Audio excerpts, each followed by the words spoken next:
ನಮಸ್ಕಾರ, welcome back to my YouTube channel. ಎಲ್ಲರೂ ಹೇಗಿದ್ದೀರಾ? ಎಲ್ಲರೂ ಚೆನ್ನಾಗಿದ್ದೀರಾ ಅಂತ ಭಾವಿಸ್ತಾ ಇವತ್ತಿನ ನನ್ನ ದಿನನ ಈ ರೀತಿ ಸ್ಟಾರ್ಟ್ ಮಾಡ್ತಾ ಇದ್ದೀನಿ.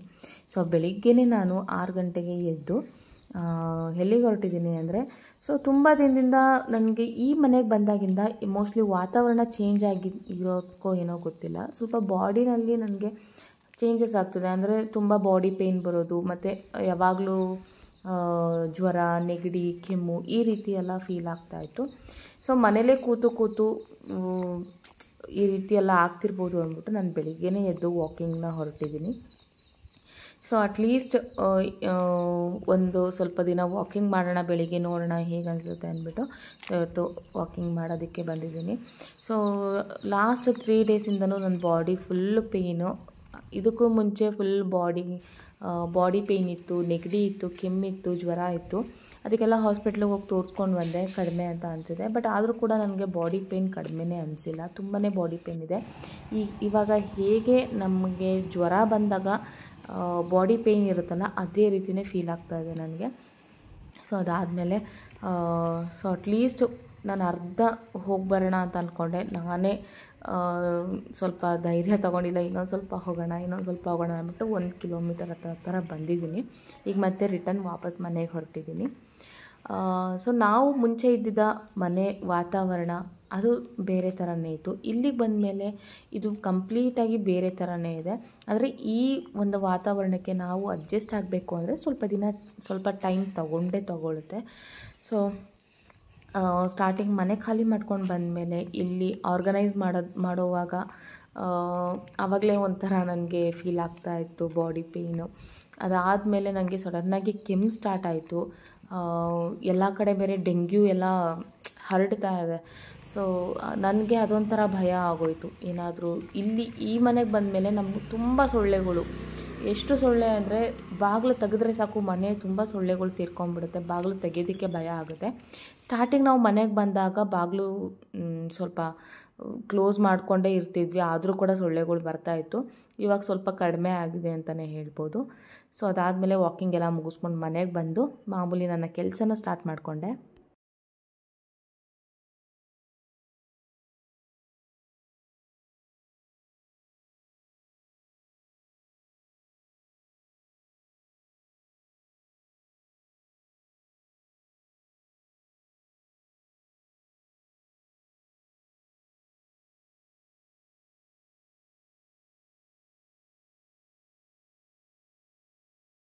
ಸೊ ಬೆಳಿಗ್ಗೆ ಎದ್ದ ತಕ್ಷಣ ಇದು ಒಂದು ಎಲ್ಲರ ಮನೆಯಲ್ಲೂ ನಾರ್ಮಲ್ ಕೆಲಸನೇ. ಎದ್ದು ಹೊರಗಡೆ ಕಸ ಗುಡಿಸಿ ನೀರು ಹಾಕಿ ರಂಗೋಲಿ ಬಿಡೋದು.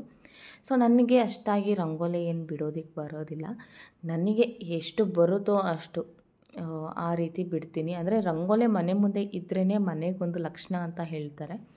ಸೊ ರಂಗೋಲಿ ಬಿಡೋದಕ್ಕೆ ಬರಲಿಲ್ಲ ಅಂದ್ರೂ ಕೂಡ ಹೇಗೋ ಒಂದು ಬಿಟ್ಟು ಮನೆ ಮುಂದೆ ಒಂದು ಸಣ್ಣ ರಂಗೋಲಿ ಆದರೂ ಕೂಡ ನಾನು ಹಾಕಿರ್ತೀನಿ. ಸೊ ಇವತ್ತು ಸುಮ್ಮನೆ ಸಿಂಪಲ್ಲಾಗಿ ರೀತಿ ಹಾಕ್ತಾಯಿದ್ದೀನಿ. ಸ್ವಲ್ಪ 3D ಥರ ಕಾಣಿಸಲ್ವ ಈ ರಂಗೋಲಿ? ನನಗಂತೂ ಆ ರೀತಿ ಕಾಣಿಸ್ತಾ ಇದೆ. ಸೊ ರಂಗೋಲಿ ಎಲ್ಲ ಹಾಕಿದ್ಮೇಲೆ ಈ ರೀತಿ ಫೈನಲ್ ಲುಕ್ ಈ ರೀತಿ ಇದೆ. ಅಷ್ಟೇನು ಚೆನ್ನಾಗಿಲ್ಲ. ಸೊ ರಂಗೋಲಿ ಎಲ್ಲ ಬಿಟ್ಟು ಆದಮೇಲೆ ಈ ರೀತಿ ಹೂನ ಕಿತ್ಕೊತೀನಿ. ಇದು ಒಂದು ನಾವು ಟೈಮಿಗೆ ನಾವು ಹೂ ಕಿತ್ಕೊಂಡ್ವಿ ಅಂದರೆ ನಮಗೆ ಹೂ ಸಿಗುತ್ತೆ, ಇಲ್ಲಾಂದರೆ ಬೇರೆ ಯಾರಾದರೂ ಬಂದು ಕಿತ್ಕೊಂಡು ಹೋಗ್ಬಿಡ್ತಾರೆ. ನಾವಿರೋದು ಈ ಸೊಸೈಟಿನಲ್ಲಿ ಎಷ್ಟೇ ಹೂ ಇದ್ದರೂ ಕೂಡ ಬೇರೆಯವ್ರ ಪಾಲೇನೆ ಅದು. 1 ನಿಮಿಷ ನಾವು ಒಳಗಡೆ ಹೂ ಕೂತ್ಕೊಂಡ್ರೆ ಸಾಕು, ಬೆಳಿಗ್ಗೆ ಟೈಮಲ್ಲಿ ಕರೆಕ್ಟ್ ಟೈಮಿಗೆ ನಾವು ಹೋಗಿ ಕಿತ್ಕೊಂಡ್ರೆ ನಮಗೆ ಹೂ ದೇವ್ರಿಗೆ ಅವತ್ತು ಹೂ ಇರುತ್ತೆ, ಇಲ್ಲ ಅಂದರೆ ಹೂಗಳೇ ಸಿಗೋದಿಲ್ಲ. ಸೊ ನಾನೇನು ಮಾಡ್ತೀನಿ, ಕಸ ಗುಡಿಸಿ ರಂಗೋಲಿ ಎಲ್ಲ ಬಿಟ್ಟು ಆದಮೇಲೆ ತಕ್ಷಣವೇ ಹೂ ಕಿತ್ಕೊಂಡು ಹೋಗಿ ಒಳಗಡೆ ಇಟ್ಬಿಡ್ತೀನಿ. ಇಲ್ಲ ಅಂದರೆ ನಮಗೆ ಹೂ ಅನ್ನೋದೇ ಸಿಗೋದಿಲ್ಲ, ದೇವ್ರಿಗೆ ಹೂ ಅನ್ನೋದೇ ಸಿಗೋದಿಲ್ಲ. ಸೊ ಇಷ್ಟು ಸಿಕ್ಕಿದೆ ಇವತ್ತು. ಕೆಲವೊಂದು ದಿನ ತುಂಬ ಜಾಸ್ತಿ ಸಿಗುತ್ತೆ, ಇವತ್ತು ಇಷ್ಟೇ ಸಿಕ್ಕಿದೆ. ಮೋಸ್ಟ್ಲಿ ಅರ್ಧ ಯಾರೋ ಬೇರೆ ಕಿತ್ಕೊಂಡು ಹೋಗ್ಬಿಟ್ಟಿದ್ದಾರೆ. ಸೊ ಇವಾಗ ರಂಗೋಲಿ ಎಲ್ಲ ಬಿಟ್ಟಾಗಿದೆ, ಹೂವೆಲ್ಲ ಕಿತ್ಕೊಂಡಾಗಿದೆ. ಈಗ ಜಸ್ಟ್ ಒಳಗಡೆ ಹೋದರೆ ಇನ್ನು ಒಳಗಡೆ ಕೆಲಸ ಸ್ಟಾರ್ಟ್ ಆಗುತ್ತೆ. ಈಗ ಒಳಗಡೆ ಕಸ ಗುಡಿಸ್ಬೇಕು, ಪಾತ್ರೆ ತೊಳಿಬೇಕು, ಬೆಳಗ್ಗೆ ತಿಂಡಿಗೆ ರೆಡಿ ಮಾಡ್ಕೋಬೇಕು. ಇಷ್ಟೆಲ್ಲ ಕೆಲಸ ಇವಾಗ ಸ್ಟಾರ್ಟ್ ಆಗುತ್ತೆ ನನಗೆ. ಸೊ ಇವತ್ತು ತಿಂಡಿಗೆ ಸಿಂಪಲ್ಲಾಗಿ ಏನಾದರೂ ಮಾಡೋಣ ಅಂತ ಅಂದ್ಕೊಂಡೆ. ಬಟ್ ನಮ್ಮ ಶ್ರೇಯಾಂಗಿ ಎದ್ದ ತಕ್ಷಣ ಏನಾದರೂ ಕೇಳ್ತಾ ಇರ್ತಾಳೆ. ನಾನು ಫ್ರೂಟ್ಸ್ ಆದರೂ ಕೇಳ್ತಾಳೆ, ಅಥವಾ ಏನಾದರೂ ಒಂದು ತಿನ್ನೋದಕ್ಕೆ ಇರಲೇಬೇಕು, ಎದ್ದಿದ ತಕ್ಷಣ ಏನಾದರೂ ಕೇಳ್ತಾ ಇರ್ತಾಳೆ. ಸೊ ನಾನೇನು ಮಾಡ್ತೀನಿ, ಎದ್ದಿದ ತಕ್ಷಣ ಫಸ್ಟು ಬ್ರಷ್ ಮಾಡಬೇಕು ಅವಳು. ಅದು ಒಂದು ಹ್ಯಾಬಿಟ್ನ ನಾವು ಕಲಿಸ್ಬಿಟ್ವಿ ಅಂದರೆ ಮಕ್ಕಳಿಗೆ ಇನ್ನು ಮುಂದೆನೂ ಕೂಡ ಅದೇ ಹ್ಯಾಬಿಟ್ಟಲ್ಲಿ ಅವರು ಇರ್ತಾರೆ. ಎದ್ದಿದ ತಕ್ಷಣ ಹೋಗಿ ಬ್ರಷ್ ಮಾಡ್ತಾರೆ. ಸೊ ಸ್ಟಾರ್ಟಿಂಗ್ ನಮ್ಮ ಶ್ರೇಯ ಏನು ಮಾಡ್ತಿದ್ಲು ಅಂದರೆ, ಎದ್ದಿದ ತಕ್ಷಣ ಹೋಗಿ ತಾನೇ ಅಡುಗೆ ಮನೆಯಲ್ಲಿ ಹೋಗಿ ಫ್ರಿಡ್ಜ್ ಓಪನ್ ಮಾಡಿ, ಅವಳಿಗೆ ಗೊತ್ತಿರುತ್ತೆ ನಾನು ಎಲ್ಲಿ ಏನೇನೆಲ್ಲ ಇಟ್ಟಿರ್ತೀನಿ ಅಂತ. ಸೊ ಅದನ್ನೆಲ್ಲ ಕೈಗೆ ಎಟ್ಕಿಲ್ಲ ಅಂದರೂ ಕೂಡ ಚೇರ್ ಹಾಕ್ಕೊಂಡು ಅವಳು ತೊಗೊತಾಳೆ. ಸೊ ಇವಾಗ ಏನು ಮಾಡಿದ್ದೀನಿ ಅಂದರೆ, ಎದ್ದಿದ ತಕ್ಷಣ ಫಸ್ಟು ನೀನು ಬ್ರಷ್ ಮಾಡಿದ್ರೇ ಮುಂದೆ ಎಲ್ಲ ತಿನ್ನಬೇಕು, ಇಲ್ಲಾಂದರೆ ಬಾಯಲ್ಲಿ ಎಲ್ಲ ಹುಳ ಆಗುತ್ತೆ. ಈ ರೀತಿ ಏನೋ ಒಂದು ಮಕ್ಕಳಿಗೆ ಹೆದರಿಸ್ಬಿಟ್ರೆ ಅವ್ರು ಎದ್ದಿದ ತಕ್ಷಣ ನಾವು ಹೇಳೋವಂಥ ಕೆಲಸನ ಮಾಡ್ತಾರೆ. ಸೊ ಅವಳು ಫಸ್ಟು ಇನ್ಮೇಲೆ ಡೈಲಿ ಎದ್ದ ಮೇಲೆ ಅವಳ ಕೆಲಸನೇ ಬ್ರಷ್ ಮಾಡೋದು. ಸಿಂಕ್ ಇದೆ ಮನೆಯಲ್ಲಿ, ಸಿಂಕ್ ಕೆಳಗಡೆ ಒಂದು ಮಣೆ ಇಟ್ಕೊತಾಳೆ. ತಾನೇ ಎದ್ದು, ನಾವಿನ್ನೂ ಎದ್ದಿಲ್ಲ ಅಂದರೆ ತಾನೇ ಹೋಗಿ ಒಂದು ಮಣೆ ತೊಗೊಂಬಂದು ಮಣೆ ಇಟ್ಕೊಂಡು, ಅವಳು ಬ್ರಷ್ ನಾನು ಅಲ್ಲೇ ಇಟ್ಟಿರ್ತೀನಿ, ಬ್ರಷ್ ತೊಗೊಂಡು ಸ್ವಲ್ಪನೇ ಪೇಸ್ಟ್ ಹಾಕ್ಕೊಂಡು ತಾನೇ ಬ್ರಷ್ ಮಾಡಿ ಫೇಸ್ ವಾಶ್ ಮಾಡಿ ಬಂದು, ಮಮ್ಮಿ ನನ್ನ ಬ್ರಷ್ ಆಗಿದೆ, ನನಗೇನಾದರೂ ತಿನ್ನೋಕೆ ಕೊಡ್ಬಾ ಅಂತ ಕೇಳ್ತಾಳೆ. ಸೊ ಇವತ್ತು ಫ್ರೂಟ್ಸ್ ಇತ್ತು ಮನೆಯಲ್ಲಿ, ಅದನ್ನೇ ಕಟ್ ಮಾಡಿಕೊಡ್ತಾಯಿದ್ದೆ. ಅವಳಿಗೆ ಆ್ಯಪಲ್ ಅಂದರೆ ಇಷ್ಟ, ದಾಳಿಂಬೆ ಹಣ್ಣು ಅವಳಿಗೆ ಅಷ್ಟು ಇಷ್ಟ ಆಗೋದಿಲ್ಲ, ಆದರೂ ಕೂಡ ಸ್ವಲ್ಪ ಕಟ್ ಮಾಡಿ ಕೊಟ್ಟಿದ್ದೀನಿ. ಸೊ ಇವತ್ತು ತಿಂಡಿಗೆ ಬಂದು ನಾನು ನುಗ್ಗೆಕಾಯಿ ಪಲ್ಯ ಮತ್ತು ಚಪಾತಿ ಮಾಡೋಣ ಅಂತ ಅಂದ್ಕೊಂಡಿದ್ದೀನಿ. ಸೊ ನಾನು ಮಾಡ್ತಾ ಇರೋ ನುಗ್ಗೆಕಾಯಿ ಪಲ್ಯ ಬಂದು ಈ ಕಡೆ ಮಹಾರಾಷ್ಟ್ರ ಸೈಡಲ್ಲಿ ಹೇಗೆ ಮಾಡ್ತಾರೋ ಮಹಾರಾಷ್ಟ್ರ ಸ್ಟೈಲ್. ಸೊ ಆ ರೀತಿ ನಾನು ನುಗ್ಗೆಕಾಯಿ ಪಲ್ಯನ ಮಾಡಬೇಕಂತ ಅಂದ್ಕೊಂಡಿದ್ದೀನಿ. ಸೊ ಅದನ್ನು ಮಾಡೋದಕ್ಕೆ ಸಿಂಪಲ್ ಇಂಗ್ರೀಡಿಯೆಂಟ್ಸ್, ಜಾಸ್ತಿ ಏನೂ ಬೇಕಾಗಲ್ಲ. ಸೊ ಕಡಿಮೆ ಇಂಗ್ರೀಡಿಯೆಂಟಲ್ಲಿ ಬೇಗನೆ ತುಂಬಾ ಟೇಸ್ಟಿಯಾಗಿ ಆಗುತ್ತೆ. ನನಗೆ ಈ ಕಡೆಯದು ತುಂಬ ಇಷ್ಟವಾದ ಪಲ್ಯ ಅಂದರೆ ನುಗ್ಗೆಕಾಯಿ ಪಲ್ಯ. ಸೊ ಇದನ್ನು ಫಸ್ಟು ಕಟ್ ಮಾಡಿಕೊಂಡು ಸಿಪ್ಪೆ ಎಲ್ಲ ಸುಲ್ಕೊಂಡು, ಇದನ್ನೇನು ನಾವು ಕುದಿಸ್ಕೋಬೇಕು ಬೇಯಿಸ್ಕೋಬೇಕಂತ ಏನೂ ಇಲ್ಲ, ಜಸ್ಟ್ ನಾವು ಒಗ್ಗರಣೆಲಿ ಹಾಕಿ ಬೇಯಿಸ್ಕೊಂಡ್ರೆ ಸಾಕು, ಅದರಲ್ಲೇ ಎಲ್ಲ ಆಗೋಗುತ್ತೆ. ಇವಾಗ ನಾನು ಇದನ್ನು ಚೆನ್ನಾಗಿ ಕಟ್ ಮಾಡಿ ತೊಳೆದು ಇಟ್ಕೊತೀನಿ. ಸೊ ಅದಾದಮೇಲೆ ಇಲ್ಲಿ ನಾನು ಒಂದು ಬಾಣಲೆನಲ್ಲಿ 1-2 ಟೇಬಲ್ ಸ್ಪೂನಷ್ಟು ಎಣ್ಣೆ ಹಾಕ್ಕೊಂಡಿದ್ದೀನಿ. ಅದಕ್ಕೆ ಜೀರಿಗೆ ಮತ್ತು ಸಾಸಿವೆ ಹಾಕ್ಕೊಂಡು ಅದು ಸಿಡಿಯೋ ಟೈಮಲ್ಲಿ ನಾವು ಇದಕ್ಕೆ ಸ್ವಲ್ಪ ನಾನು ಬೆಳ್ಳುಳ್ಳಿನ ಜಜ್ಜಿಟ್ಕೊಂಡಿದ್ದೀನಿ, ಬೆಳ್ಳುಳ್ಳಿನೂ ಹಾಕ್ಕೋತೀನಿ. ಅದಾದಮೇಲೆ ಒಣ ಕೊಬ್ಬರಿ ಬರುತ್ತೆ ಅಲ್ವಾ, ಅದನ್ನು ಚೆನ್ನಾಗಿ ಒಂದು ಸ್ವಲ್ಪ ತೊಗೊಂಡು ಚೆನ್ನಾಗಿ ಕುಟ್ಕೋಬೇಕಾಗುತ್ತೆ, ಪೌಡ್ರ್ ಆಗೋ ತನಕ ಕುಟ್ಕೊಂಡು ಈ ರೀತಿ ಅದನ್ನು ನಾನು ಎಣ್ಣೆನಲ್ಲಿ ಹಾಕ್ಕೊಂಡು ಚೆನ್ನಾಗಿ ಅದು ರೆಡ್ ಆಗಬೇಕು, ಕೆಂಪಾಗಬೇಕು, ಅಲ್ಲಿವರೆಗೂ ಫ್ರೈ ಮಾಡ್ಕೊತೀನಿ. ಆ ಕೊಬ್ಬರಿನಲ್ಲಿರೋ ಅಂಥ ಎಣ್ಣೆ ಅಂಶನೆಲ್ಲ ಬಿಡಬೇಕು. ಸೊ ಅದಾದಮೇಲೆ ಒಂದು ಸ್ವಲ್ಪ ಕರಿಬೇವಿನ ಸೊಪ್ಪು ಮತ್ತು ಈ ಒಂದು ಮಸಾಲ ಪೌಡರು ನಾವು ಮನೆಯಲ್ಲೇ ಮಾಡಿಟ್ಕೊತೀವಿ. ಹೇಗೆ ನಾವು ಕರ್ನಾಟಕ ಸೈಡಲ್ಲಿ ಸಾಂಬಾರು ಪುಡಿನ ಮನೆಯಲ್ಲಿ ಮಾಡಿಟ್ಕೊತೀವಲ್ಲ, ಇದು ಒಂದು ಮಸಾಲ ಪೌಡರ್ ಈ ಕಡೆ ಮಹಾರಾಷ್ಟ್ರ ಸೈಡಲ್ಲಿ ತುಂಬಾ ಚೆನ್ನಾಗಿ ಬಳಸ್ಕೊತಾರೆ ಅದು. ಸೊ ಅದನ್ನು ಹಾಕಿದ್ದೀನಿ. ಅದು ಹಾಕಿದ್ರೆ ತುಂಬ ಟೇಸ್ಟು, ತುಂಬ ಸ್ಮೆಲ್ ಕೊಡುತ್ತೆ, ತುಂಬ ಚೆನ್ನಾಗಿರುತ್ತೆ. ಸೊ ಅದು ಈಗ ಮಾರ್ಕೆಟಲ್ಲೂ ಕೂಡ ಸಿಗುತ್ತೆ ಮಸಾಲ ಪೌಡರ್, ಮಹಾರಾಷ್ಟ್ರ ಮಸಾಲ ಪೌಡರ್ ಕೊಡಿ ಅಂದರೆ ಸಿಗಬಹುದು ಅಂತ ಅಂದ್ಕೊಂಡಿದ್ದೀನಿ. ಸೊ ಅದನ್ನೆಲ್ಲ ಹಾಕಿ ಫ್ರೈ ಮಾಡಿಕೊಂಡು ನುಗ್ಗೆಕಾಯಿನ ಹಾಕಿ ಅದು ಸ್ವಲ್ಪ ಫ್ರೈ ಆದಮೇಲೆ ನಾನು ಒಂದು ಸ್ವಲ್ಪ ಅಚ್ಕಾರದ ಪುಡಿನ ಸೇರಿಸ್ಕೊಂಡಿದ್ದೀನಿ. ಅದಾದಮೇಲೆ ಸ್ವಲ್ಪ ಧನಿಯಾ ಪುಡಿ ಮತ್ತು ಒಂದು ಸ್ವಲ್ಪ ಗರಂ ಮಸಾಲಾನ ಹಾಕ್ಕೊತಾ ಇದ್ದೀನಿ. ಸೊ ನಾವು ಹಾಕಿರೋವಂಥ ಮಸಾಲದಲ್ಲೇ ಎಲ್ಲ ಗರಂ ಮಸಾಲ ಎಲ್ಲ ಇರುತ್ತೆ. ಸೊ ಮೇಲ್ಗಡೆ ಸ್ವಲ್ಪ ಹಾಕಿ ಅದಕ್ಕೆ ನಮಗೆ ಎಷ್ಟು ಕನ್ಸಿಸ್ಟೆನ್ಸಿ ಅಂದರೆ ತೆಳ್ಳಗೆ ಬೇಕಾ ಅಥವಾ ಸ್ವಲ್ಪ ಗಟ್ಟಿಯಾಗಿ ಬೇಕಾ ನೋಡಿಕೊಂಡು ಸ್ವಲ್ಪ ನೀರನ್ನ ಸೇರಿಸ್ಕೊತಾ ಇದ್ದೀನಿ. ನಾನು ಸ್ವಲ್ಪ ತೆಳುವಾಗೆ ಮಾಡೋಣ ಚಪಾತಿಗೆ ಹೆಚ್ಕೊಂಡು ತಿನ್ನೋದಕ್ಕೆ ಅಂದ್ಬಿಟ್ಟು ಸ್ವಲ್ಪ ಜಾಸ್ತಿನೇ ನೀರು ಹಾಕಿದ್ದೀನಿ. ಅದಾದಮೇಲೆ ಲಾಸ್ಟಲ್ಲಿ ನಾನು ಸ್ವಲ್ಪ ಉಪ್ಪು ಮತ್ತು ಒಂದು ಅರ್ಧ ಬಟ್ಲಷ್ಟು ಕಡಲೆಕಾಯಿನ ಹುರಿದು ಪುಡಿ ಮಾಡಿಟ್ಕೊಂಡಿರೋಂಥದ್ದನ್ನು ನಾನು ಇದರಲ್ಲಿ ಸೇರಿಸ್ತಾ ಇದ್ದೀನಿ. ಇಲ್ಲಿ ಮಹಾರಾಷ್ಟ್ರದಲ್ಲಿ ಅಥವಾ ಉತ್ತರ ಕರ್ನಾಟಕದಲ್ಲಿ ನೀವು ಎಲ್ಲೇ ಹೋಗಿ ಶೇಂಗಾ ಕುಟ್ಟ ಅಂತ ಹೇಳ್ತಾರೆ, ಶೇಂಗಾ ಬೀಜದ ಪುಡಿ ಹಾಕ್ತಾರೆ. ಎಲ್ಲ ಅಡುಗೆನಲ್ಲೂ ಕೂಡ ಬಳಸ್ತಾರೆ. ಅದಿಲ್ಲ ಅಂದರೆ ಅವ್ರ ಅಡುಗೆ ಕಂಪ್ಲೀಟ್ ಅಂತ ಅನಿಸೋದೇ ಇಲ್ಲ. ಸೊ ನಾನು ಕೂಡ ಅದೇ ರೀತಿ ಮಾಡ್ತಾಯಿದ್ದೀನಿ. ಸೊ ಲಾಸ್ಟಲ್ಲಿ ಕೊತ್ತಂಬರಿ ಸೊಪ್ಪು, ಸೊ ಸಾಲ್ಟ್ ಎಲ್ಲ ನೋಡ್ಕೊಳ್ಳಿ ಕರೆಕ್ಟಾಗಿದ್ದರೆ ಲಾಸ್ಟಲ್ಲಿ ಸ್ವಲ್ಪ ಒಂದು 10 ನಿಮಿಷ ಬೇಯಿಸ್ಕೋಬೇಕಾಗುತ್ತೆ. ಯಾಕೆಂದರೆ ನುಗ್ಗೆಕಾಯಿ ಎಲ್ಲ ಬೇಯಬೇಕಲ್ವ.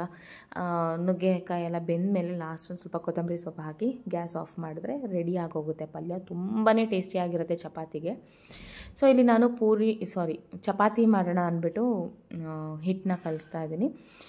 ಇಲ್ಲಿ ನಾನು ಚಪಾತಿ ಹಿಟ್ಟು ಕಲಸಿಟ್ಕೊಂಡ್ರೆ ಅವರು ಊಟಕ್ಕೆ ಕೂತ್ಕೊಳ್ಳೋ ಟೈಮಲ್ಲಿ ನನಗೆ ಬಿಸಿ ಬಿಸಿಯಾಗಿ ಮಾಡಿಕೊಡೋದಕ್ಕೆ ಸರಿ ಹೋಗುತ್ತೆ ಅಂದ್ಬಿಟ್ಟು ಹಿಟ್ಟು ಕಲಿಸ್ಬಿಟ್ಟು ಒಂದು 10-15 ನಿಮಿಷ ನಾನು ನೆನೆಯೋದಕ್ಕೆ ಬಿಡ್ತೀನಿ. ಸೊ ಅಷ್ಟರಲ್ಲಿ ನಮ್ಮ ಶ್ರೇಯಂಗೂ ಕೂಡ ರೆಡಿ ಮಾಡಬೇಕು ಅಂತ ಬಂದಿದ್ದೀನಿ. ಇಲ್ಲಿ ನಮ್ಮ ಶ್ರೇಯ ನೋಡ್ಬೋದು, ಯೂಟ್ಯೂಬಲ್ಲೆಲ್ಲ ನೋಡ್ಕೊಂಬಂದಿದ್ದಾಳೆ, ಹಿಂಗೆ ಮಾಡು ನನಗೆ ನಿನಗೇನೋ ಗಿಫ್ಟ್ ಕೊಡ್ತೀನಿ ಅಂದ್ಬಿಟ್ಟು ನನ್ನ ಕೈಲಿ ಮಾಡಿಸ್ತಾ ಇದ್ದಾಳೆ. ಆ ರೀತಿ ಒಂದು ಕೈಯಲ್ಲಿ ಬಿಸ್ಕೆಟ್ ಇಟ್ಕೊಂಡಿದ್ದಾಳೆ, ಒಂದು ಕೈಯಲ್ಲಿ ಡ್ರೈ ಫ್ರೂಟ್ಸ್ ಇಟ್ಕೊಂಡು ಮಮ್ಮಿ ಸರ್ಪ್ರೈಸ್ ಅಂತ ಹೇಳ್ತಾ ಇದ್ಲು. ಸೊ ಅದಾದಮೇಲೆ ಇವಾಗ ಅವಳಿಗೂ ಕೂಡ ರೆಡಿ ಮಾಡಬೇಕು, ಟೈಮ್ ಕೂಡ ಆಗಿದೆ. ಇವಾಗ ಅವಳಿಗೆ ಸ್ನಾನ ಎಲ್ಲ ಮುಗಿಸಿ ಯೂನಿಫಾರ್ಮ್ ಎಲ್ಲ ಹಾಕಿ ತಲೆ ಬಾಚ್ತಾ ಇದ್ದೀನಿ. ತಲೆನೇ ಬಾಚಿಸ್ಕೊಳ್ಳೋದಿಲ್ಲ ಅವಳು. ಸ್ಕೂಲ್ಗೆ ಹೋಗೋ ಟೈಮಲ್ಲಿ ಅವಳನ್ನ ಹಿಡಿದು ಸಾಕಾಗುತ್ತೆ. ತಲೆ ಬಾಚ್ತೀನಿ ಅಂದರೆ ಸಾಕು, ಓಡೋಗ್ಬಿಡ್ತಾಳೆ ಹೊರಗಡೆ. ಬಟ್ ದಿನ ನಾನು ಅವಳನ್ನ ಹಿಡ್ಕೊಂಡು ಬಂದು ಗಟ್ಟಿಯಾಗಿ ಹಿಡ್ಕೊಂಡು ಅವಳನ್ನ ತಲೆ ಬಾಚಬೇಕು, ಇಲ್ಲ ಅಂದರೆ ಕೈಗೆ ಸಿಗೋದಿಲ್ಲ ಅವಳು. ಸೊ ಈ ರೀತಿ ಪುಟ್ಟದಾಗಿ ಜಡೆ ಹಾಕೋದಕ್ಕೆ ನನಗೆ ತುಂಬ ಇಷ್ಟ ಆಗುತ್ತೆ. ತುಂಬ ಕ್ಯೂಟಾಗಿ ಕಾಣ್ತಾಳೆ ಈ ರೀತಿ ಜಡೆ ಹಾಕ್ದಾಗ. 2 ಜಡೆ ಹಾಕಿದಾಗ ಅಷ್ಟೇ, 1 ಜಡೆ ಹಾಕ್ದಾಗೂ ಅಷ್ಟೇ ತುಂಬ ಚೆನ್ನಾಗಿ ಕಾಣಿಸ್ತಾಳೆ. ತುಂಬ ಕ್ಯೂಟಾಗಿ ಆ ರೀತಿ ಜಡೆ ಹಾಕ್ಕೊಂಡು ಈ ರೀತಿ ಯೂನಿಫಾರ್ಮ್ ಹಾಕ್ಕೊಂಡು ಹಿಂದೆ ಸ್ಕೂಲ್ ಬ್ಯಾಗ್ನ ತಗೊಂಡು ಹೋಗ್ತಾ ಇದ್ರೆ ಅದು ನೋಡೋಕ್ಕೆ ಒಂಥರ ಚೆಂದ ಅವಳನ್ನ.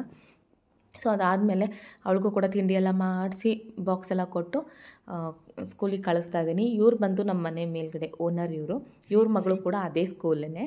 ಸೊ ಜೊತೆಗೆ ಹಾಗೆ ಇವ್ರೇನಾದ್ರು ಬೇಗ ರೆಡಿ ಆಗಿದ್ದರೆ ಅವ್ರ ಜೊತೆ ಕಳಿಸ್ತೀನಿ, ನಾವೇನಾದರೂ ಬೇಗ ರೆಡಿ ಆಗಿದ್ದರೆ ನಮ್ಮ ಜೊತೆ ಆ ಹುಡುಗಿನ ಕರ್ಕೊಂಡು ಹೋಗ್ತೀವಿ. ಸೊ ಆ ರೀತಿ. ಸೊ ಅದಾದಮೇಲೆ ಅವಳೆಲ್ಲ ಹೋದ್ಮೇಲೆ ಎಲ್ಲರಿಗೂ ಇದ್ದೇ ಇರುತ್ತೆ ಕೆಲಸ, ಮನೆಯೆಲ್ಲ ಒಂದು ಕಡೆಯಿಂದ ಕ್ಲೀನ್ ಮಾಡ್ಕೊಂಬಿಟ್ರೆ ಎಲ್ಲ ಕ್ಲೀನಿಂಗ್ ಆಗೋಗುತ್ತೆ. ಇಲ್ಲಿ ನಾನು ನಮ್ಮ ಶ್ರೇಯಂಗೆ, ನನ್ನ ಹಸ್ಬೆಂಡ್ಗೆ ಎಲ್ಲ ಮನೆಯಿಂದ ಅವರು ಆಫೀಸ್ಗೆ ಸ್ಕೂಲ್ಗೆಲ್ಲ ಹೋದ್ಮೇಲೆ ನನ್ನ ಕೆಲಸ ಸ್ಟಾರ್ಟ್ ಆಗುತ್ತೆ. ಒಂದು ಕಡೆಯಿಂದ ಕೆಲಸ ಮಾಡ್ಕೊಂಡು ಬರೋದು. ಸೊ ಇಲ್ಲಿ ಫಸ್ಟು ಅಡುಗೆ ಮನೆ ಕ್ಲೀನ್ ಮಾಡ್ಕೊಂಡ್ಬಿಟ್ರೆ ನನಗೆ ಬೇರೆ ಎಲ್ಲ ಕೆಲಸ ಮಾಡೋದಕ್ಕೆ ನಂಗೆ ಈಸಿ ಆಗುತ್ತೆ. ನಾನು ಇಲ್ಲಾದರೂ ಸರಿಯೇ ಮುಂಚೆ ಹಳೆ ಮನೇಲಿ ಇದ್ದಾಗಲೂ ಅಷ್ಟೇ, ಫಸ್ಟು ನಾನು ಅಡುಗೆ ಮನೆನ ಕ್ಲೀನ್ ಮಾಡ್ಕೊಂಡ್ಬಿಟ್ಟೆ ಅಂದರೆ ನಂಗೆ ಬೇರೆ ಕೆಲಸ ಮಾಡ್ಕೊಳ್ಳೋದಕ್ಕೆ ಪಟ ಅಂತ ಕೆಲಸ ಮಾಡ್ಕೊಂಡ್ಬಿಡ್ಬೋದು. ಅಡುಗೆ ಮನೆನ ಹಾಗೆ ಇಟ್ಟು ಫಸ್ಟು ನಾನು ಕಸ ಗುಡಿಸ್ತೀನಿ ಅಥವಾ ಫಸ್ಟು ನಾನು ಬೇರೆ ಏನೋ ಕೆಲಸ ಮಾಡ್ತೀನಿ ಅಂದರೆ ನಿಜವಾಗ್ಲೂ ಅದು ನಾವು ಅಂದ್ಕೊಂಡ ಟೈಮಿಗೆ ಕೆಲಸ ಆಗೋದೇ ಇಲ್ಲ. ಸೊ ಅದಕ್ಕೆ ನಾನೇನು ಮಾಡ್ತೀನಿ, ಫಸ್ಟ್ ಅಡುಗೆ ಮನೆನ ಕ್ಲೀನ್ ಮಾಡ್ಕೊಂಡ್ಬಿಟ್ರೆ ಅದಾದಮೇಲೆ ಬೇರೆ ಕೆಲಸ ಪಟ ಅಂತ ಜಸ್ಟ್ ಒಂದು 15-20 ಮಿನಿಟ್ಸಲ್ಲಿ ಆಗೋಗ್ಬಿಡುತ್ತೆ. ಸೊ ಇವಾಗ ಅಡುಗೆ ಮನೆಯಲ್ಲ ಇದೊಂದನ್ನು ತಂದಿಟ್ಕೊಂಡ್ಬಿಟ್ಟಿದ್ದೀನಿ. ಅಡುಗೆ ಮನೆ ಈ ರೀತಿ ಟೈಲ್ಸ್ ಇರುತ್ತೆ ಅಲ್ವಾ, ಇದನ್ನು ನಾನು ಪಾತ್ರೆ ಎಲ್ಲ ತೊಳೆದಾದ್ಮೇಲೆ ಅಥವಾ ಅಡುಗೆ ಎಲ್ಲ ಆದಮೇಲೆ ಎಣ್ಣೆ ಜಿಡ್ಡೆಲ್ಲ ಸಿಡ್ತಿರುತ್ತೆ. ಸೊ ಅವಾಗ ಏನು ಮಾಡ್ತೀನಿ ಅಂದರೆ ಒಂದು ಸ್ವಲ್ಪ ಸೋಪ್ ನೀರನ್ನ ಮಾಡಿಕೊಂಡು ಸ್ವಲ್ಪ ಪಾತ್ರೆ ತೊಳೆಯೋ ಬ್ರಷ್ ಇರುತ್ತೆ ಅದನ್ನು ಸ್ವಲ್ಪ ಉಜ್ಕೊಂಡ್ಬಿಟ್ಟು ಇದರಲ್ಲಿ ನಾನು ನೀಟಾಗಿ ತೊಗೊಂಡೆ ಅಂದರೆ ಎಷ್ಟು ಚೆನ್ನಾಗಿ ಕ್ಲೀನ್ ಆಗುತ್ತೆ ಅಂದರೆ ಶೈನಿಂಗ್ ಹೊಡಿತಾ ಇರುತ್ತೆ ಟೈಲ್ಸು, ನನ್ನ ಫೇಸೇ ರಿಫ್ಲೆಕ್ಟ್ ಆಗುತ್ತೆ, ಅಷ್ಟು ಚೆನ್ನಾಗಿದೆ ಅದು. ಸುಮ್ಮನೆ ಬಟ್ಟೆಲೆಲ್ಲ ಒರೆಸಿದಾಗ ಅದರದ್ದು ಮಾರ್ಕ್ಸ್ ಎಲ್ಲ ಹಾಗೆ ಕೂತ್ಕೊಂಡ್ಬಿಟ್ಟಿರುತ್ತೆ, ಬಟ್ಟೆದು ಮಾರ್ಕ್ಸು.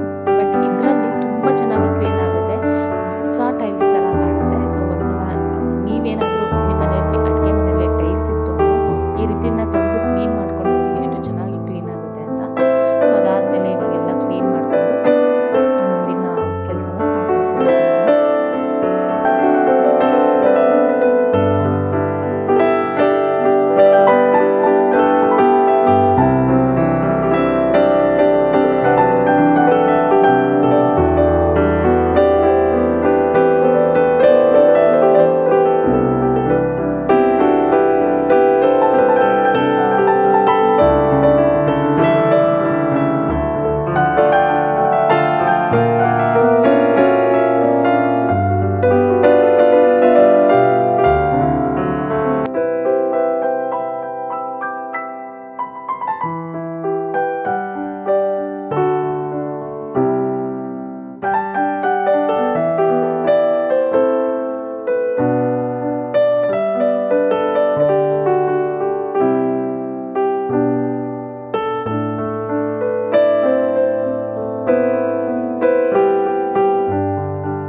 ಮಧ್ಯಾಹ್ನ ಆಗಿದೆ. ಸೊ ಫ್ರೆಶ್ ಎಲ್ಲ ಆಗಿ ದೇವ್ರ ಪೂಜೆ ಎಲ್ಲ ಮಾಡಿ ಇವಾಗ ಸ್ವಲ್ಪ ಕೆನೆ ಸ್ಟೋರ್ ಮಾಡಿದ್ದೆ ನಾನು. ಅದರಲ್ಲಿ ಸ್ವಲ್ಪ ತುಪ್ಪ ಕಾಯಿಸೋಣ ಬೆಣ್ಣೆ ತೆಗೆದು ಅಂದ್ಬಿಟ್ಟು ನಾನು ಅಂದ್ಕೊಂಡಿದ್ದೀನಿ. ಸೊ ತುಂಬ ದಿನ ಏನು ಇದಾಗಿರಲಿಲ್ಲ, ಒಂದು 10 ಡೇಸ್ದು ಕೆನೆ ಇರ್ಬೋದು ಅಷ್ಟೇ. ಜಸ್ಟ್ ನಾವು ಅರ್ಧ ಲೀಟ್ರ್ ಹಾಲು ತರೋದು, ಅದರಲ್ಲಿ ಸಿಕ್ಕಿರೋಂಥ ಕೆನೆಯಲ್ಲಿ ಇವತ್ತು ತುಪ್ಪ ಕಾಯಿಸ್ಕೊಂಡ್ಬಿಡೋಣ. ಮನೆಯಲ್ಲಿ ಸ್ವಲ್ಪ ತುಪ್ಪ ಖಾಲಿ ಆಗಿತ್ತು, ಮೊನ್ನೆ ನಮ್ಮ ಅತ್ತೆ ಬರುವಾಗ ತೊಗೊಂಡು ಬಂದಿದ್ರು. ಸೊ ಇದನ್ನು ಕೂಡ ತುಂಬ ದಿನ ಇಟ್ಬಿಟ್ರೆ ಸ್ಮೆಲ್ ಬಂದ್ಬಿಡುತ್ತೆ ಅಂದ್ಬಿಟ್ಟು ನಾನೇನು ಮಾಡಿದೆ, ಕಾಯಿಸ್ಬಿಡೋಣ ಎಷ್ಟು ಬರುತ್ತೋ ಬರಲಿ ಅಂದ್ಬಿಟ್ಟು ಇವಾಗ ತುಪ್ಪನ ಮಾಡೋದಕ್ಕೆ ಎಲ್ಲ ರೆಡಿ ಮಾಡ್ಕೊತಾ ಇದ್ದೀನಿ. ಆಲ್ರೆಡಿ ನಾನು ನನ್ನ ವ್ಲಾಗ್ಸ್ನಲ್ಲಿ ತುಂಬ ತೋರಿಸಿದ್ದೀನಿ ತುಪ್ಪ ಹೇಗೆ ಕಾಯಿಸೋದು, ಹೇಗೆ ಬೆಣ್ಣೆ ತೆಗೆಯೋದೆಲ್ಲ ತೋರಿಸಿದ್ದೀನಿ. ಈಗ ಜಸ್ಟ್ ಸಿಂಪಲ್ಲಾಗಿ ವಿಡಿಯೋ ಮಾಡ್ಕೊತೀನಿ ಅಷ್ಟೇ. ಇಲ್ಲಿ ನಾನು ಸಿಕ್ಕಿರುವಂಥ ಕೆನೆನ ಎಲ್ಲ ಒಂದರಲ್ಲಿ ಹಾಕ್ಕೊಂಡು ಅದಕ್ಕೆ ನೀರನ್ನ ಒಂದು 2-3 ಗ್ಲಾಸಷ್ಟು ನೀರು ಹಾಕ್ಕೊತಾ ಇದ್ದೀನಿ.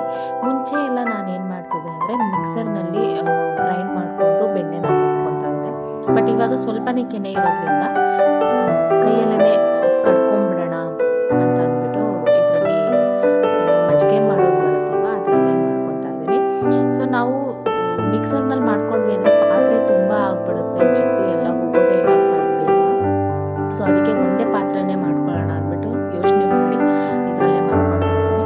ಸೊ ಈ ರೀತಿ ಒಂದು 5-10 ಮಿನಿಟ್ಸ್ ನಾವು ಮಾಡಿಕೊಂಡ್ರೆ ಸಾಕು, ಬೇಗನೆ ಬೇಗನೆ ಬೆಣ್ಣೆ ಬಂದ್ಬಿಡುತ್ತೆ. ಈಗ ನೋಡ್ಬೋದು ಆಲ್ರೆಡಿ 80% ನಮಗೆ ಆಗೋಗಿದೆ. ಇನ್ನು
ಇಲ್ಲಿ ಶ್ರೇಯಾ ಕೂಡ ತುಂಬಾ ಅಳ್ತಾ ಇದ್ದಾಳೆ.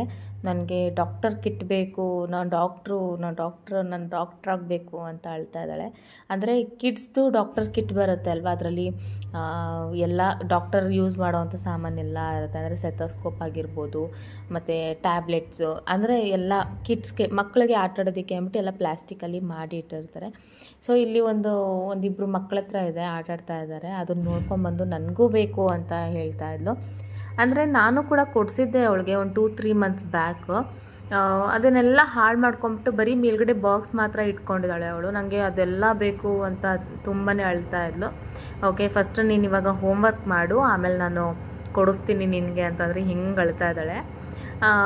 ಅದಕ್ಕೆ ಸರಿ ಹೋಗಲಿ ಅಂದ್ಬಿಟ್ಟು ಆನ್ಲೈನಲ್ಲೇ ಅವಳು ಮುಂದೆನೇ ಆರ್ಡರ್ ಮಾಡಿದೆ. ಆವಾಗ ಹೋಮ್ವರ್ಕ್ ಬರೆಯೋದಕ್ಕೆ ಕೂತ್ಕೊಂಡ್ಳು ಅವಳು. ಸೊ ಒಂದೊಂದು ಬರೀವಾಗ್ಲೂ ಕೂಡ ನೆನ್ಸ್ಕೊಂಡು ಅಳ್ತಾ ಇದ್ದಾಳೆ. ಮಮ್ಮಿ ನನಗೆ ಪಿಂಕ್ ಕಲರೇ ಬೇಕು ಮಮ್ಮಿ, ಅವ್ರ ಹತ್ರ ಎಲ್ಲ ಪಿಂಕ್ ಐತೆ, ನನಗೂ ಪಿಂಕೇ ಬೇಕು ಅಂತ. ಸರಿ ಆಯಿತು, ಪಿಂಕ್ ಕಲರೇ ಇಸ್ಕೊಡ್ತೀನಿ, ಫಸ್ಟ್ ನೀನು ಇದನ್ನು ಬರೆದು ಮುಗಿಸು, ನಿನಗೆ ಪಿಂಕ್ ಕಲರೇ ಇಸ್ಕೊಡ್ತೀನಿ ಅಂದ್ಬಿಟ್ಟು ಅವಳಿಗೆ ಹೋಮ್ವರ್ಕ್ ಎಲ್ಲ ಮಾಡಿಸ್ದೆ. ಆದರೂ ಕೂಡ ಅವಳಿಗೆ ಹೋಮ್ವರ್ಕ್ ಮಾಡೋ ಮನಸ್ಸೇ ಇಲ್ಲ. ಒಂದೊಂದು ಇದಕ್ಕೂ ಅಳ್ಕೊಂಡು ಪಿಂಕ್ ಕಲರ್ ಬೇಕು ಮಮ್ಮಿ ಅಂತ ಹೇಳಿ ಅಳ್ತಾ ಬರಿತಾ ಇದ್ಲು. ಸೊ ಅದಾದಮೇಲೆ ಮಲಗಿಸ್ಬಿಟ್ಟೆ ನಾನು. ಆಲ್ರೆಡಿ ಸಂಜೆ ಆಗಿದೆ, ಈಗಲೇ ಮಲಗಿಸ್ಬಿಟ್ಟೆ. ಸ್ವಲ್ಪ ಮಲ್ಕೊಂಡ್ರೆ ಅವಳಿಗೂ ಕೂಡ ಸಮಾಧಾನ ಆಗುತ್ತೆ. ಯಾಕಂದರೆ ಬೆಳಿಗ್ಗೆಯಿಂದ ಕಂಟಿನ್ಯೂಸ್ ಆಗಿ ಆಟ ಆಡ್ತಾ ಇದ್ದಾಳೆ. ಫುಲ್ಲು ಕಾಲೆಲ್ಲ ನೋವಾಗುತ್ತೆ. ಮತ್ತು ನಾನು ಹೊರಗಡೆ ಬಿಟ್ಟೆ ಅಂದರೆ ಅದಕ್ಕೆ ಮಲಗಿಸ್ಬಿಟ್ಟು ಸ್ವಲ್ಪ ಉಳಿದಿರೋ ಕೆಲಸ ಮಾಡ್ಕೊಳ್ಳೋಣ ಅಂದ್ಬಿಟ್ಟು. ಹಾಗೆ ಇದು ನೆಕ್ಸ್ಟ್ ಡೇ ಮತ್ತೆ ವೀಡಿಯೋನ ಕಂಟಿನ್ಯೂ ಮಾಡ್ತಾ ಇದ್ದೀನಿ. ಮಧ್ಯಾಹ್ನದಿಂದ ವೀಡಿಯೋ ಕಂಟಿನ್ಯೂ ಮಾಡ್ತಾ ಇದ್ದೀನಿ. ಸೊ ಮಳೆ ಸಿಕ್ಕಾಪಟ್ಟೆ ಮಳೆ ಬರ್ತಾ ಇತ್ತು.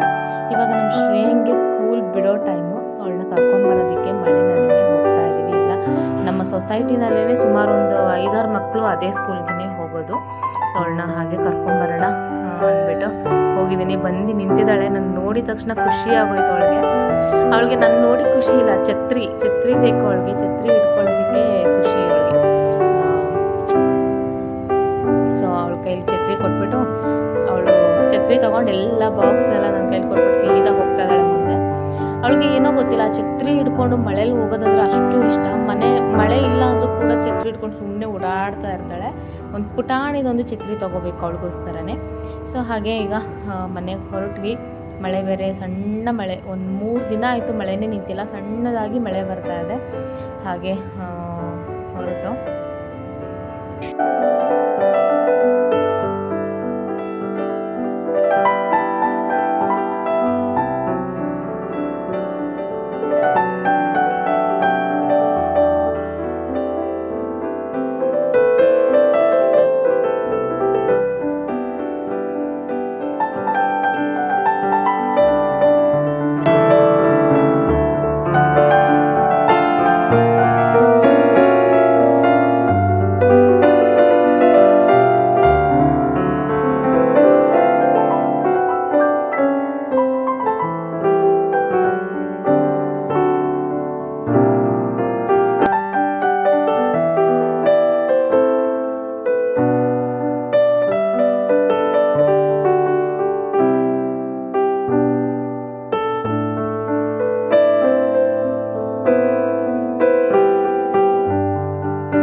ಮನೆಗೆಲ್ಲ ಬಂದಮೇಲೆ ಊಟ ಎಲ್ಲ ಮಾಡಿ ಅವಳಿಗೆ ಆಟ ಆಡಾಕ್ಬಿಟ್ಟಿದ್ದೆ. ಅವಳು ಮತ್ತು ಅವಳ ಫ್ರೆಂಡ್ನ ಕರ್ಕೊಂಡು ಡಾಕ್ಟರ್ ಅಂತೆ, ನಮ್ಮ ಶ್ರೇಯ ಡಾಕ್ಟರ್ ಅಂತೆ, ಆ ಹುಡುಗಿ ಅವಳ ಪಾಪುನ ಕರ್ಕೊಂಡು ಕ್ಲಿನಿಕ್ಕಿಗೆ ಬರೋದಂತೆ.